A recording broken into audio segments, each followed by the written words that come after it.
En el siguiente video se va a hablar acerca de los principios del realismo, pero antes de eso se va a definir qué es el realismo y se va a mostrar una pequeña biografía de Hans Morgenthau, creador de los principios. Primero, ¿qué es el realismo? El realismo es una teoría de la política internacional.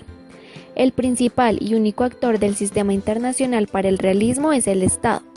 Esta teoría dispone que los estados habitan en un sistema internacional anárquico, es decir, no hay poder que esté por encima de los estados. De igual manera se ve una constante lucha por el poder. El poder en el realismo se mide en la capacidad militar, aunque tener poder es tener la capacidad de influenciar a otros estados. Segundo, ¿quién fue Hans Morgenthau? Fue un alemán, politólogo e historiador. Era señalado como analista principal de la función de poder en la política internacional. Morgenthau realizó importantes contribuciones a la teoría de las relaciones internacionales y al estudio de las leyes internacionales. En su obra Política entre las Naciones, Morgenthau añadió una sección llamada 6 principios del realismo político, los cuales describen características importantes del realismo. Tercero, ¿cuáles son los principios? Como se mencionó antes, existen 6 principios del realismo. Primero, leyes objetivas. Segundo, interés definido en términos de poder.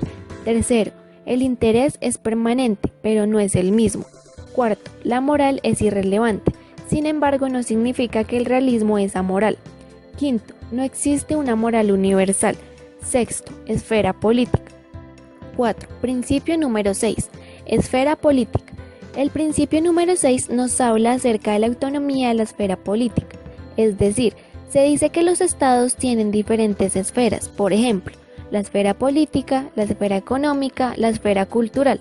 Pero la esfera política es independiente de las otras. Las demás esferas no influencian en la política. En cambio, la política sí influencia a las demás esferas. Se habla también de que para un Estado el tema más importante y relevante es la política, claro, sin dejar de lado los demás temas, aunque estos pasan a un segundo plano.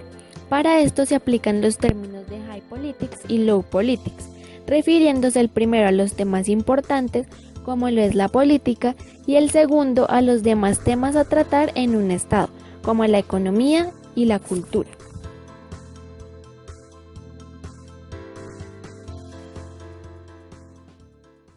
Igual el principio de la autonomía de las esferas de la política, lo que entendí es que la política es la principal y es independiente y no tiene nada que ver con las demás esferas. Lo que entendí fue que un Estado tiene varias esferas y que la más importante es la política, puesto que es autónoma e independiente de las demás.